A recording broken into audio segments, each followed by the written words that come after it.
Welcome to Parent Boss Leader, the podcast where we explore leadership and innovation in the staffing industry. Brought to you by ATR International, I'm Laura Munson, an experienced staffing executive and a multitasking busy modern mom, sharing insights to help you lead and empower your team. Tune in, subscribe, and elevate your leadership because building a great team starts with great insight. Sunita, Shah, so excited to have you today. Thank you for joining PBL. Well, thank you so much for having me. I'm super excited to be here. I love technology and I love working with people, so happy to share my insights. Oh my goodness, can't wait for everyone to hear you. You have over 17 years experience driving innovation in the demanding tech landscape, proven track record building high-performing teams. Also, you bring invaluable perspective of a working parent and navigating the complexities of this modern world. We'll discuss your approach to team building, insights on building effective recruiting partnerships, and inspiring ways that we're planning to launch San Diego's Women's Leadership Group. Ready to get started, Sunita? Yes, absolutely. Perfect. So, Sunita, Shield AI, you're at the forefront of cutting edge technology. Can you share your philosophy on being highly selective when building your engineering teams and highlighting the non negotiables you look for in potential team members? Yeah, I would love to share that.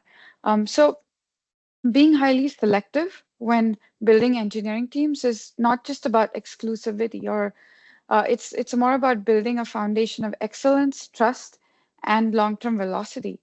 In terms of philosophy, um, being selective, it ensures that quality scales as teams grow. Um, Definitely, it helps alignment of Mm-hmm. culture. And then, you're not paying that talent debt that's harder to fix than technical debt, right? So, Yeah. with that, like some of the non-negotiables for me are Mm-hmm. um, things like intellectual curiosity and problem-solving ability. Why Mm-hmm. this is important? It's because engineering is more than just building. It's about designing solutions to real-world problems, and curiosity leads to thoughtful and scalable and durable systems. Um, Another very key aspect of looking at an individual when we're looking at bringing in a new hire is strong communication skills and empathy. I would really, really stress on the empathy piece, especially in today's day and age with, Mm-hmm. AI taking over a lot of tasks. So why is Mm-hmm. it important? So great engineers must collaborate across all disciplines, especially in, today's agile environments. And poor communication, uh, obviously, time causes time issues, but also it can be demoralizing. So it can affect Mm-hmm. morale pretty significantly.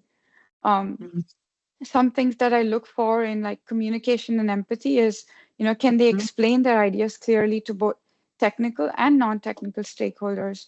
Do they listen actively, ask clarifying questions, adjust their Mm-hmm. style based on who they're speaking to? And then, very important here, can they receive and give feedback constructively, right? So then another aspect is a bias for action with accountability. Accountability, another very, very key aspect. Um, do they demonstrate ownership, not just over outcomes? Not just over tasks, but also over the outcomes, right? Are they comfortable making decisions in the face of like incomplete information? Can they move fast, but without sacrificing integrity? Mm-hmm. Why this matters? Engineering is a high growth or mission critical um, space right now. And so it does require speed, but thoughtfulness as well.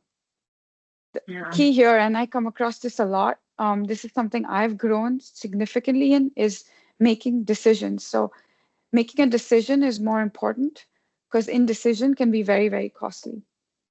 Wow. Um, That's and a great point. Yeah, and then another piece is obviously, technical judgment and rigor. Do they understand trade-offs in design and implementation? Can they write very clean, maintainable, scalable, be it code, requirements, drawings, whatever it is that they're doing? Have they demonstrated the ability to reason to complex systems? These are just very important skills as an engineer to have. Um, Mhm. because you really want to build things that last and not just, that they work temporarily. And Wow. lastly, I would say, and most importantly, a cultural contribution, not just cultural fit. Like, will this person raise the bar for inclusion, mentoring, or technical excellence? Do they align with the team's values, but also bring in their own, maybe different perspective?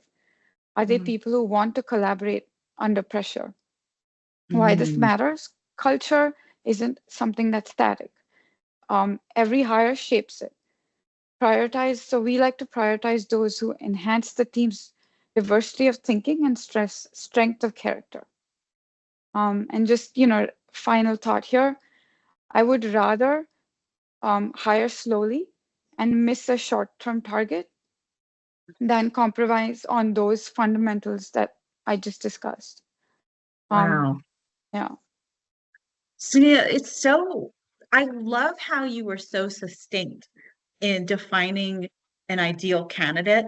I think sometimes when hiring managers go into interviews, they don't have these values predefined or can focus just on one area and miss the other cylinders that are so important. And I think of everything you just shared, curiosity and empathy really resonate. I think if for any human relationship, if a person's curious, that can mitigate a lot of future challenges instead of just having preconceived notions on whether work or relationship, whatever it is. And then empathy, really putting oneself in the shoes of another person. I just really liked how you described that. Wanted to pivot a bit and ask you, as you know, I'm in the recruiting, the staffing industry. So we partner with companies to help find talent. I wanted to ask you a little bit about your experience, maybe as a hiring manager. um, how do you work with external firms to really make sure that the values of growth and inclusion align with your own? How is it partnering with external firms to find talent? Yeah, really great, thoughtful question here. So, when partnering with external firms, especially, when we're talking about leading global engineering teams, having diverse leadership, um, my experience, it goes beyond resumes and, technical screenings, essentially. Mhm. So, what we're looking for in terms of core expectations for working with external recruiting partners is firstly, deep alignment with our mission, culture, and inclusion goals, right? So our recruiting partners should really understand and internalize our values, not just in terms of growth and technical excellence, but also, as I mentioned earlier, empathy, collaboration, diversity, and really Mhm. purpose-driven work. Um, so we really like partners that are proactive in identifying and presenting candidates who may expand these teams' perspective, especially around inclusivity and diversity as well. Um, Mhm. and then really reflect on those hiring practices in their outreach, sourcing, and screening. So our Mhm. ideal partner would be, you know, partners that are trained in inclusivity, um, Mhm. with their job descriptions, sourcing strategies, and Mhm. eventually evidence of successful inclusive placements. Excellent. Another piece, yeah, another piece is, precision in technical and soft skill matching, I would say. I think that Mhm. soft skill matching is Mhm. becoming increasingly important Yeah. nowadays, more so than just the technical skills, I think. Yeah. So what I expect is they go beyond, the keyword matching that's Mhm. everywhere nowadays. So really Mhm. assess problem solving depth, Mhm. architectural judgment, communication and collaboration. We're Mm-hmm. looking for growth potential, not just static experience, but candidates who thrive in feedback-rich, agile environments. They ask they ask very thoughtful questions, Mm-hmm. evaluate team alignment, and um, such as how a candidate handles ambiguity, conflict, or mentoring roles. Um, Mm-hmm. Ideal partner would be um, someone who helps with role-specific scorecards, conduct behavioral interviews. I think that's something I haven't seen a whole lot of, but I think that's very helpful. Um, and then, summarize each candidate's potential impact and not just qualifications. So Excellent. impact, yeah, Yeah, I think it's really good insight that you share from a hiring management perspective and partnering with an external firm. I think one area that sometimes agencies can fall short is really knowing their clients. It's a relationship, it's not just right. transactional or two-dimensional. I think really sharp account managers lean in to understand the culture of the client, also understanding the hiring manager different needs, because different teams, even there's subcultures within teams. So I think that's really a great reminder. Relationship and asking the right questions and always being communicative on performance, scorecards is very helpful as well. Sunita, I wanted to pivot a bit again. You and I Sure. met several weeks back. We had a great little coffee conversation, and I love that you have a young daughter as well. Parent Yeah. boss leader, of course, we have to jump into that topic. And you had mentioned that having your young daughter really influenced your perspective on your own career and has led you into wanting changes like hybrid work or flexibility. Wanted to ask you a bit to elaborate on your perspective on how your priorities have shifted and how your current work situation supports you as a leader and as a parent. I love it. I think this is my favorite topic of our conversation today, and Mhm. very, very close to my heart as well. So becoming a parent has been extremely transformative, right? Not just personally, but obviously professionally as well. My Mhm. daughter really has given me a clearer sense of what matters the most Mhm. and really sharpened my perspective on time, purpose, and presence. So Mhm. here's how that shift has influenced me both, um, in leadership, in my leadership approach at Shield, as well as my commitment to flexible work, be it hybrid, remote, whatever it Mhm. is. So as a sustainable, empowering model, actually. So Mhm. it's driven a real shift towards purpose-driven leadership. So before becoming a parent, I was often operating in, continuous drive mode, hyper focused on impact, pace, and output. While those values still matter, parenting introduced an equally critical dimension, I would say, which is intentionality, right? Mhm. Now, I always ask these questions. Is the work I'm doing meaningful? Am I modeling the kind of leadership I'd want my daughter to look up to? Are we building a culture where caregivers and high performance don't have to choose between impact and family? So Mhm. I would say this has made me more empathetic and a more human-centered leader. So I really strive to create an environment where teams can bring their whole selves to work and where flexibility is seen as a strategic enabler and not just Mhm. as a perk. Wow. Um, Good. yeah. And then, the other piece is redefining productivity and presence. So being a parent teaches you that presence is power, whether it's being fully focused in a design review or fully engaged, during bedtime stories. So Mhm. hybrid work really allows me to optimize for presence in both domains. So at work, I'm deeply focused in hours for, say, strategy, engineering reviews, design tasks, without the noise of, office distractions. At home, Yes. I'm able to do drop-offs, attend school milestones, and also lead a high-performing um, distributed team. Um, Mhm. and so this doesn't dilute productivity. I think it sharpens it. Right. I'm more intentional about how I use my time and more trusting of others and more rigorous about the outcomes, not over the optics. And then Mhm. a hybrid work model is a model of trust and inclusion, I think. We're Mhm. solving complex, high stakes problems. They demand excellence. Mhm. But excellence doesn't mean rigid presence, it means trust, clarity, and alignment. Hybrid Mhm. supports this. It enables diverse talent participation. It normalizes flexibility, which, uh, which in turn fosters psychological safety and reduces burnout. It Mhm. encourages a result focused leadership. You can micromanage in hybrid settings. So this forces leaders to communicate and to trust more. And then Yeah. finally, just having that legacy mindset, right? So my daughter has anchored me in a broader purpose to build not Mhm. just great technology, but great workplaces. I want her to grow up seeing that leadership can be empathetic, high performing, and family centric all at once. Um, and I really want to help create that not just for her, but for others as well, other parents.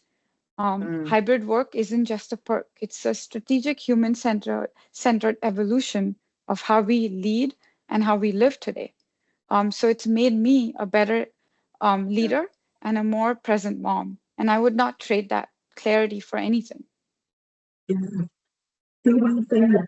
I think a lot of parents are in similar situations now in the modern work world.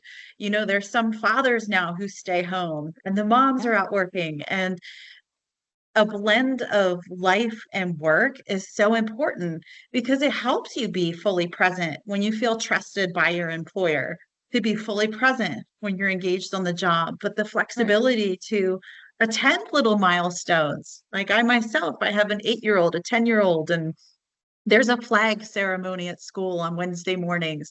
Yeah. They look for me to be there during drop off. It's so important. Or at night, the bedtime stories. That's such a great topic that you bring up because I know in the past I've had my mind drifted to other issues, even during bedtime story, and kids can tell. So when there's that supportive split between work, life, and it kind of blends to one and you feel supported by your employer, that is such a more comfortable environment where you're not worrying and you're not having an extreme tension on both sides. So today's culture, obviously, it's a big mix and it's a big clash between in-office Mhm. work only, remote, hybrid, different companies, different cultures, very strong opinions. What's one thing you think companies really have to do to prioritize to keep their culture strong, and how to hold on to top talent across all different types of work setups? I key here is flexibility. I think that's really what all companies really need to be mindful of, especially keeping high skill talent, flexibility, and allowing them to lead their best lives, not just professionally but personally as Hmm. well, whatever it may be. I think Hmm. is key to even attracting, but even retaining that top Yeah, talent. yeah, excellent. So, wanted to chat a little bit about learning to lead.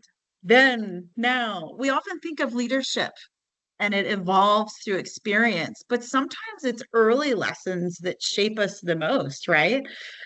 Can you share something a former manager did, good or bad, that stuck with you and now influences you how you lead today, especially as a parent navigating all these shifting priorities? Yeah, no, that's a great question. So I've had a couple really good managers, and I'd really like to call out on like one of them that taught me a lot in becoming the leader who I am today. And I think one thing that he did really well was the art of delegation, right? And this comes back to trusting, having that flexibility, and not having to micromanage, right? So as managers, as a new manager, this was me as a new manager. It was the first time I had reports, um, Yeah. and so what he really taught me is how to effectively delegate. And I think I have taken that on with me wherever I've gone since. And I think it has been like a building block of leadership skills for me that I have significantly grown. Just being able to help solve the problems for my team, getting out of their way and letting them shine and do what they do best. I think that is something that I would take from that. This is a good little nugget. I think managers really tend to be I guess there's a spectrum. Some can be extreme, as in some managers just don't do any work. They're just always handing things off to their team. The other extreme is extreme control, feeling like they have to take care of everything themselves. But I think often in life, like your former manager taught you, the truth is somewhere in the middle. It Right. always is that way.